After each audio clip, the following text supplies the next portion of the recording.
Voilà, nous sommes donc de retour ici à Douala et du côté de Yaoundé. Nous avons la présence de M. Ghislain Pierre-Sono pour la revue de presse.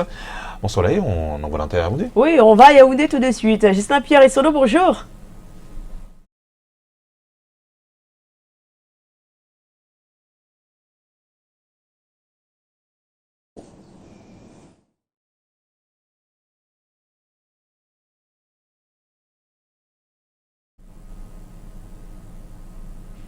L'heure est à la revue de presse, messieurs. J'espère que les dieux de la technique seront vraiment avec nous et qu'on pourra avoir Ghislain Pierre-Sono. Il est déjà là, mais je pense qu'il nous entend pas. Je ne sais pas si tout est rentré dans l'ordre. Ghislain Pierre-Sono, vous nous entendez?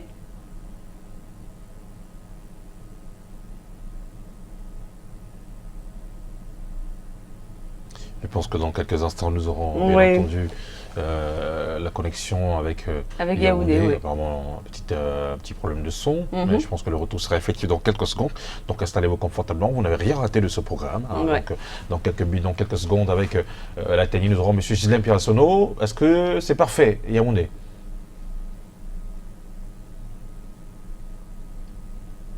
Le temps que nos techniciens fassent ce qu'il faut pour que nous puissions avoir parfaitement M. Ghislain Pierre-Sono. Je rappelle que dans le cadre de ce programme, nous vous parlerons de dot ce matin. Est-ce qu'elle est obligatoire au Cameroun, la dot? Nous ferons cela avec Maître Clémence Mafego, qui est avocate au barreau du Cameroun. Est-ce qu'on peut attaquer en justice une famille parce qu'elle a dressé une liste de dot très importante? C'est sur vous les femmes que nous cassez les pieds, parce qu'il y en a qui disent je préfère d'avoir ma dot avant tout. Bah oui, on veut bien se faire doter maintenant, on ne veut pas se faire plumer non plus. Donc du coup, on en parlera tout à l'heure. On parlera aussi de politesse. Tiens, est-ce que vous êtes poli? Si oui, est-ce que vos enfants sont polis? Ah, il faut inculquer des notions de politesse aux enfants. Et ça, il faut le faire dès le plus jeune âge. Est-ce que c'est possible chez vous? Comment le faire? Eh bien, élément de réponse en restant avec nous. Direction Yaoundé, il paraît que les choses se sont mises en place assez rapidement là. Et Ghislain Pierre-Sono nous attend. Bonjour Ghislain Pierre.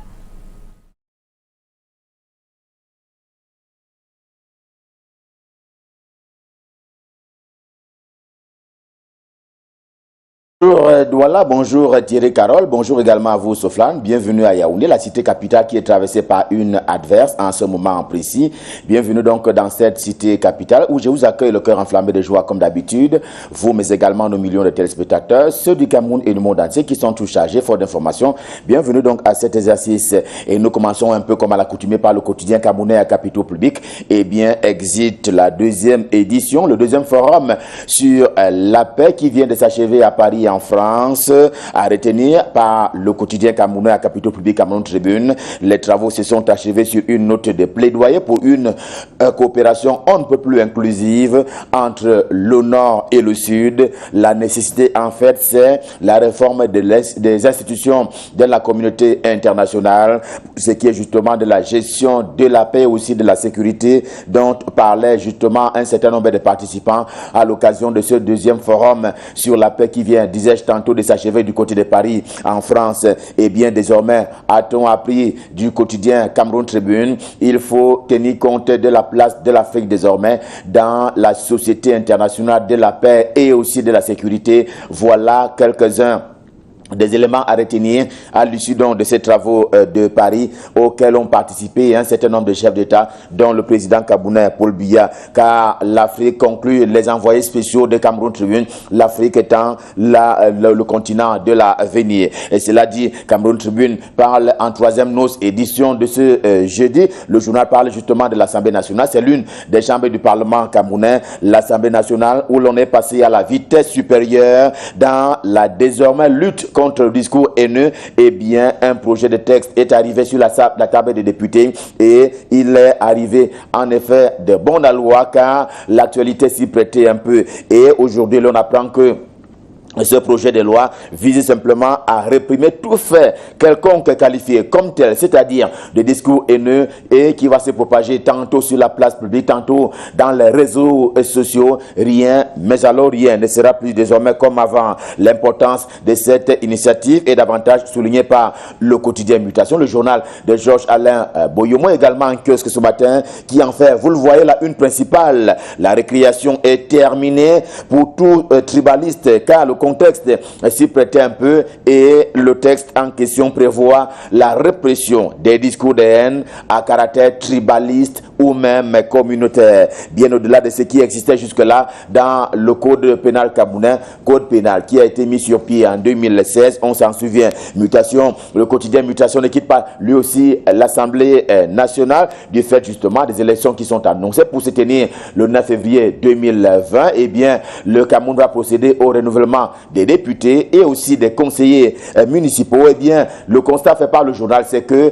les partis politiques sont quelque peu pris en vitesse. Ils sont d'ailleurs embarrassés pour certains cas. Il faut pourtant vite, mais alors très vite constituer les listes en vue de compétir le 9 février 2020. L'équation n'est pas du tout aisée entre la continuité et la rupture. Il faut opérer des choix par rapport à la vie au sein des états-majors des partis politiques à l'état actuel des choses qui sont donc sur le front de la constitution des listes et cela n'est pas du tout aisé. En tout cas, c'est une enquête que propose le quotidien Mutation en deuxième édition de ce jour. Le journal L'Avocat est également en kiosque. Il prévient du reste sur la gourmandise ô combien intéressé des clients du TCS, le redoutable tribunal criminel spécial, déjà convaincus par eux-mêmes qu'ils détiennent par devers eux les biens et l'argent qu'ils ont volés à la République. Eh bien, ils sont pour cela portés à aller faire acte des candidatures pour ce qui est notamment des députés. Question d'y acquérir une espèce d'immunité qui leur conférerait justement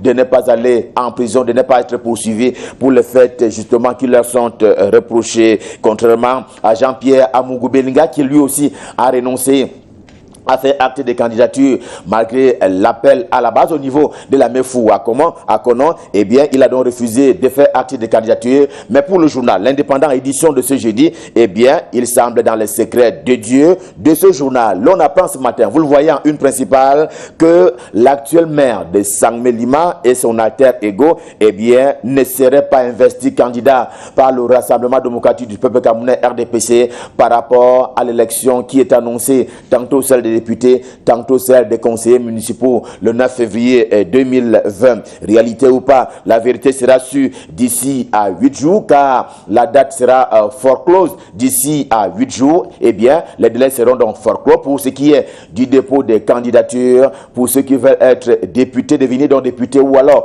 conseillers municipaux au Cameroun. Le journal Le Pélican, pour le moment, lui reste convaincu de l'investiture de cet homme, Kavaï Yege Djibril, le président de l'Assemblée nationale du Cameroun. Eh bien, il sera candidat dans le maillot Sava natal et après, dit-il, sera reporté du côté de l'Assemblée nationale qu'il dirige d'ailleurs avec tact, si l'on s'en tient aux écrits du journal Le Pélican, édition de ce matin, qu'il dirige donc avec tact depuis 1991. Un point, c'est tout, dixit le journal Le Pélican de Jules Brice Ngaba, édition de ce matin, qui a d'ailleurs fait un travail on ne peut plus en commun avec le quotidien. Le quotidien tout aussi en kiosque ce matin, car à proprement parler, eh bien, ce qui s'est dit en dehors du carnaval, on ne peut plus royal et normal, que cela relève plutôt de l'intoxication et même des tentatives de manipulation. Une façon pour le journal Le Quotidien, justement, de saluer jusqu'ici le travail qui a été abattu par le président de l'Assemblée nationale à la tête de cette auguste chambre. Le reste relève simplement des distractions,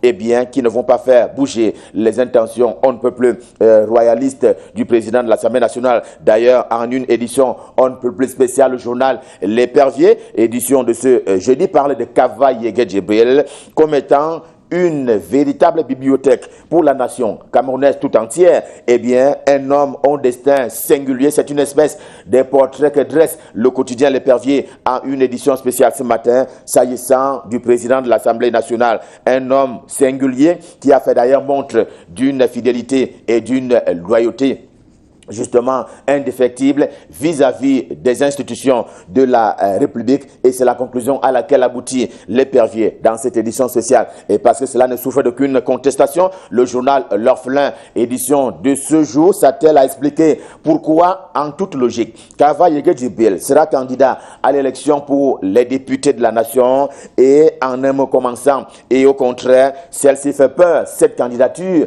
à certains, alors même que les populations populations à la base ont appelé cette candidature de tous leurs voeux du côté du Mayo Sava. Nous sommes dans la région de l'extrême nord du Cameroun. Le journal Sa Presse est également en kiosque. Lui, il se met au milieu du RDPC, le Rassemblement démocratique du peuple camerounais, parti politique au pouvoir au Cameroun depuis 1985. Eh bien, c'est le cas de le souligner pour ce qui est de la Sanaga maritime et l'Ondé. Retour d'ailleurs sur la célébration de l'an 37 du renouveau. Deux départements qui ont donc célébré cet événement avec faste et même solarité, conclut Sa Presse, édition de ce jeudi. The Guardian Post, c'est un quotidien camerounais d'expression anglaise. Il parle politique avec cette danse désormais Bafia, ou si vous voulez, dans ce tango du Social Democratic Front, le SDF. Eh bien, cela s'est fait du côté de l'Assemblée nationale. Eh bien, le journal parle d'un boycott, eh bien, comme étant le principe, mais l'exception étant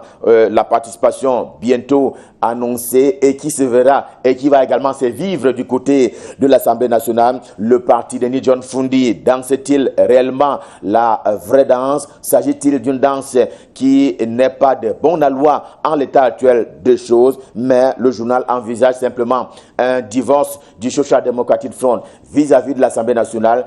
Il y a ce divorce qui est envisagé, mais le SDF n'entend pas se remarier. Voilà donc la curiosité qui est relevée par le quotidien camerounais d'expression anglaise, The Guardian Post, édition de ce jeudi. Réalité est d'ailleurs furieux, très furieux sur ce coup-là. Le journal Réalité de Paul Ngouaré Kindi, et il exige une principale de ce journal, édition de ce jour. Vous le voyez, eh bien, le journal qui exige que les députés du SDF à l'Assemblée nationale renoncent à leur tour aux 30 millions de francs CFA qui leur sont versés annuellement pour les indemnités et autres salaires divers. En tout cas, c'est la sonnette d'alarme du quotidien Réalité de Paul Ngouaré Kindi, car pour lui, pour bien montrer leur indignation, les députés du SDF doivent renoncer également à ces avantages qui leur sont procurés par la nation. Il faut qu'ils se taisent. Et puis, Réalité édition de ce matin nous renseigne à suffisance d'ailleurs sur cette visite qu'a effectuée le ministre René Emmanuel Sadi en charge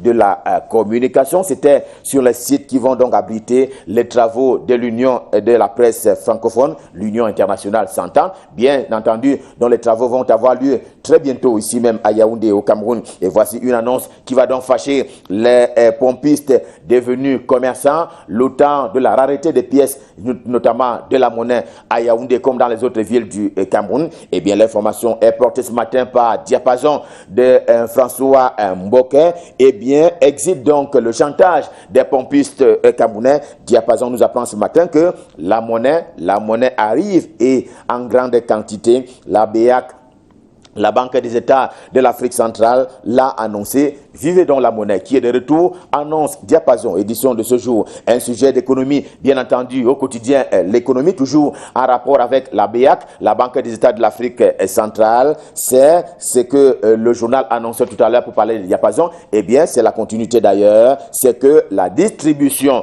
du nouveau stock de pièces de monnaie se fera dans de brefs délais. Question de soulager le commerçant et l'usager. On ne peut plus moyen, qui n'en a que trop souffert ce temps dernier. Le Financier d'Afrique est également en kiosque. Il reste dans le secteur bancaire avec ceci de particulier que les établissements de crédit et même les acteurs annexes et connexes de ce secteur, le secteur bancaire, ont donc décidé de lancer les matinées de la finance. Question de rendre diffuses les informations à caractère financier et commercial qui ne sont pas toujours à la portée du citoyen lambda au Cameroun ou même dans la sous-région Afrique centrale. Perspective d'Afrique est également en kiosque ce jeudi. Le journal qui est intéressé par la vie du groupe Bolloré, c'est un groupe français. Apparemment, le Cameroun est l'un des comptoirs du dit groupe depuis d'ailleurs l'époque coloniale pour parler justement de cette marche, de cet impérialisme de la France sur certains pays africains.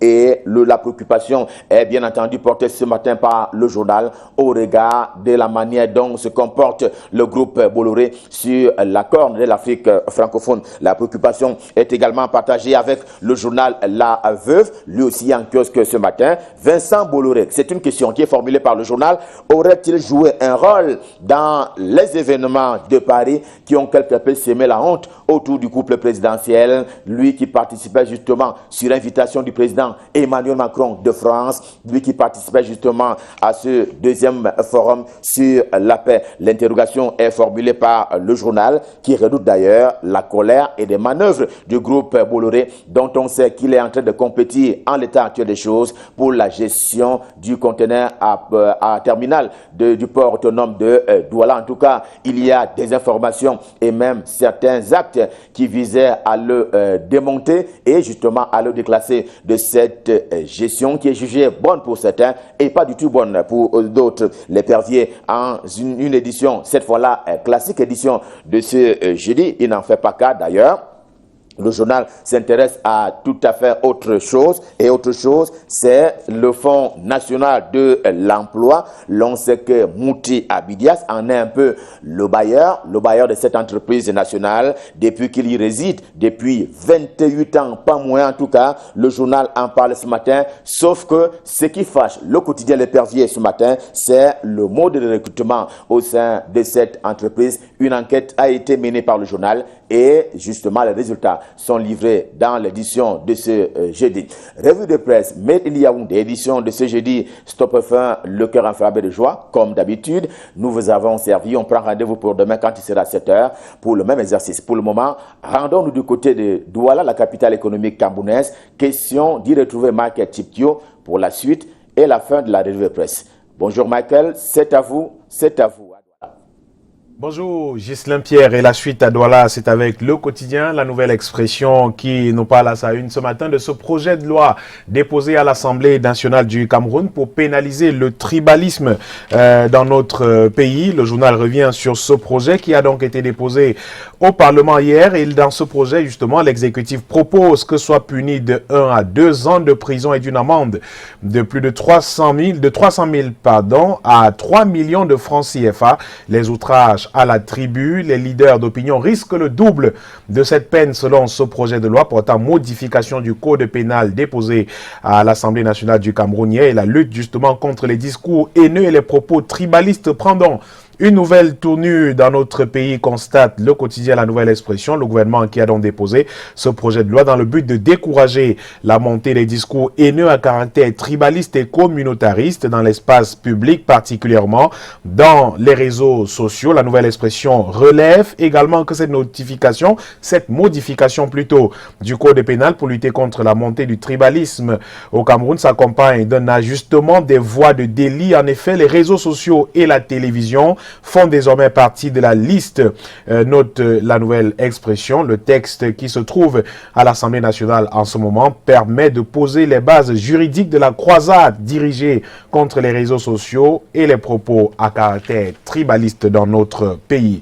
Le journal livre également un document pédagogique pour des potentiels candidats aux élections municipales et législatives dans notre pays, des dispositions spécifiques à l'élection des députés à l'Assemblée nationale et même des conseillers municipaux. C'est donc dans le bon à savoir du quotidien la nouvelle expression de ce jour et ce document doit intéresser désormais des potentiels candidats du Social Democratic Front à la future élection présidentielle. Lui, le SDF vient de décider d'aller aux urnes. Le parti de Nidjon Froundi vient donc d'effectuer un rétro-pédalage.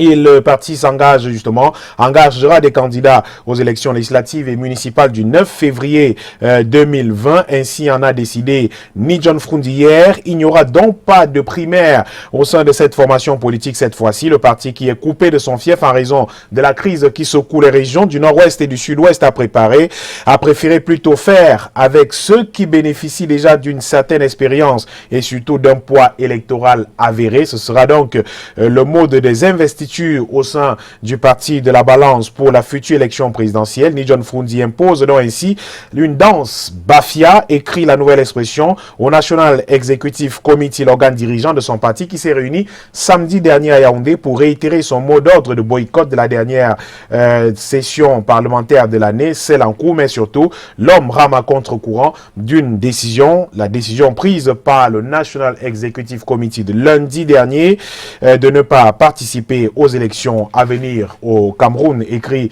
le quotidien La Nouvelle Expression en kiosque ce jour. Et le Messager embouche la trompette à La Nouvelle Expression pour parler d'un rétropédalage. Ce rétropédalage aussi de Nidjon Fundi. Hier, non pas tant, le SDF mobilise aujourd'hui cette troupe pour le double scrutin du 9 février 2020. Que s'est-il exactement passé? S'interroge le quotidien Le Messager en kiosque aujourd'hui, qui revient sur ce communiqué signé par Nidjon Fundi hier et nous en propose d'ailleurs quelques extraits. Le journal Le Messager qui constate pour terminer que Nidjon Fundi précise également que les rapports régionaux contenant l'intégralité des dossiers tels qu'ils ont été reçus, ils doivent parvenir à la coordination nationale du parti au plus tard le 21 novembre 2019 et cette équipe devra à son tour transmettre des dossiers au président national, président de la commission nationale d'investiture. Et le quotidien Le Messager qui conclut pour terminer que cette nouvelle décision du chef de Tarikon sauve le SDF d'une éradication définitive de la scène politique au Cameroun. Et la grande une du journal Le Messager revient et nous reparle justement de ce drame de Ngouaché 4 dans la région de l'Ouest Cameroun, à Bafoussam précisément. Les 200 millions offerts par le président de la République qui continue de diviser dans cette localité et même à Bamendou, dans le département de la Menoie, dans les commerces et buvettes du centre de Bamendou justement, où le reporter du quotidien Le Messager s'est rendu. On évoque encore les enterrements en série qui ont eu lieu le week-end dernier à travers la contrée. Le village détient en effet le plus grand nombre de victimes mortes dans l'éboulement qu'a connu le quartier Ngouaché le 29 octobre 2019. Plus de 32 ressortissants de cette aire géographique sont décédés à cet endroit, mais seulement les conversations sur place reviennent sur l'évocation du versement des enveloppes destinées aux familles des victimes, un sujet abondamment commenté sur place, constate le quotidien Le Messager, qui fait suite à des messages largement diffusés dans les réseaux sociaux depuis le week-end dernier, et deux courants s'affrontent autour de ce sujet. Pour les premiers, les sommes déclarées en coulisses par l'administration comme ayant été versées aux familles des victimes ne correspondent pas à la réalité. Et pour le deuxième courant, la somme d'1 250 000 francs CFA a bel et bien été versée aux familles ayant droit des victimes pour chaque corps. Une polémique qui fait aussi des émules dans la ville de Bafoussam, jusque dans les cercles pourtant proches des cercles administratifs et politiques de la région de l'Ouest Cameroun, constate le quotidien Le Messager. Et dans les familles des victimes, l'heure est encore aux attentes. Selon la commission d'évaluation et de recensement du drame, 226 propriétés sont en cours d'aménagement sur le site retenu pour le recasement des dégarpilles de Ngouaché 4. Cependant, Le Messager constate à travers le reporter Joseph Olinga que sur le site de Ngouaché, la vie continue. De nombreux habitants sommés de quitter les lieux déclarés à risque continuent d'y habiter. Et dans le même temps, la ceinture de sécurité promise par les autorités ne semble pas contenir les pèlerins qui continuent d'affluer sur le site accidentogène en Ngouaché 4 par Bafoussam, écrit le quotidien Le Messager en kiosque ce jeudi. Le port autonome de Douala à la une du bi-hebdomadaire Aurore Plus qui nous parle ce jour des raisons, qui nous livre des raisons justement qui doivent pousser à chasser Bolloré du port autonome de Douala. Ce sont des propos du bi-hebdomadaire Aurore Plus en kiosque ce jour, qui livre des clés effectivement pour comprendre. Le journal écrit qu'en dépit de contentions juridiques sur fond de néocolonialisme et de guerre d'influence, le groupe Bolloré est considéré par plusieurs analystes comme un opérateur véreux au terminal à conteneurs du port autonome de Douala à travers une communication insidieuse, écrit Michel Michaud Moussala, et savamment mensongère. Le français a embouché la trompette de la victimisation et remue ciel et terre pour ne pas se faire éjecter de la dite place portuaire où il semble avoir pris un titre foncier. Et à titre de comparaison entre Bolloré et TIL, désigné adjudicataire provisoire, l'opérateur italo-suisse Terminal Investment TIL justement a en effet cassé la tirelire pour remporter la mise avec une note de plus de 95% contre 75% pour son principal challenger Dubai Port. De façon concrète, le consortium a mis sur la table plus de 357 milliards de francs CFA pour le trésor public sur 15 ans d'exploitation du terminal à conteneurs de Douala. Ce montant, rapproché à celui actuellement payé par le franco-danois Bolloré, soit 62 milliards de francs CFA, fait clairement apparaître un avantage en revenus de l'ordre de plus de 576%, constate le bi-hebdomadaire Europe Plus en kiosque ce jour. Et dans la même veine, poursuit Michel Michaud-Moussala, TIL a proposé au port autonome de Douala un programme d'investissement de 153 milliards, soit 294% de plus que l'actuel opérateur qui verse 52 milliards de francs CFA pour la concession actuelle au port autonome de Douala. Ce sont donc là quelques clés pour comprendre les raisons évoquées par le journal bi-hebdomadaire Europe Plus ce jour pour que Bolloré quitte le port autonome de Douala, lui qui plaide justement pour le maintien de l'entreprise TIL qui doit être le concessionnaire du port autonome de Douala. La politique encore et toujours à la une du journal Europe Plus, le bi-hebdomadaire qui parle justement de ce revirement du Social Democratic Front, le SDF qui s'engage finalement dans la panique après avoir annoncé le boycott.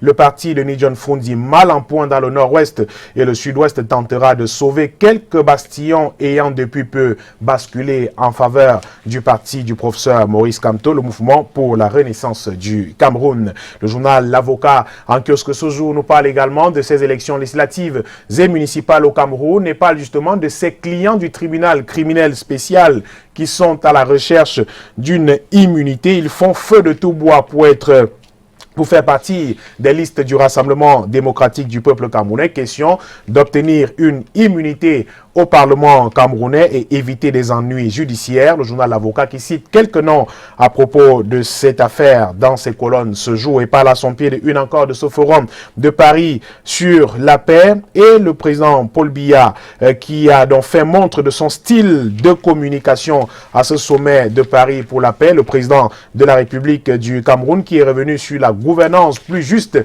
et plus inclusive pour tous à travers le monde. Le chef de l'État camerounais a pris dans la parole mardi dernier dans un panel pour refaire un plaidoyer pour la réforme des institutions internationales, effectivement. Le chef de l'État qui est revenu sur la crise dans les régions du nord-ouest et du sud-ouest du pays a évoqué justement la mise sur pied de ce statut spécial dans ces localités pour mettre un terme à la crise qui secoue les régions du nord-ouest et du sud-ouest de notre pays. Les leçons justement d'une prise de parole du chef de l'État camerounais à lire dans le journal L'Avocat en kiosque ce jour. Info Matin qui parle aussi de politique avec ces élections législatives de 2020. Et un homme qui était appelé justement pour prendre part à ces élections législatives, il s'agit de Jean-Pierre Mogou Belinga, le digne fils de la meuf Fouyakono, écrit le journal Info Matin, a déclaré hier à l'élite du département qu'il restait un indéfectible soutien à Paul Biya et a promis de financer la campagne électorale des candidats du RDPC de la circonscription, y compris au municipal. C'est donc ce que écrit ce matin le journal Info Matin en kiosque. Et on termine avec deux posts Weekender qui nous parlent encore de ce forum de Paris sur la paix et avec le président Paul Biya, la sortie du chef de l'État camerounais.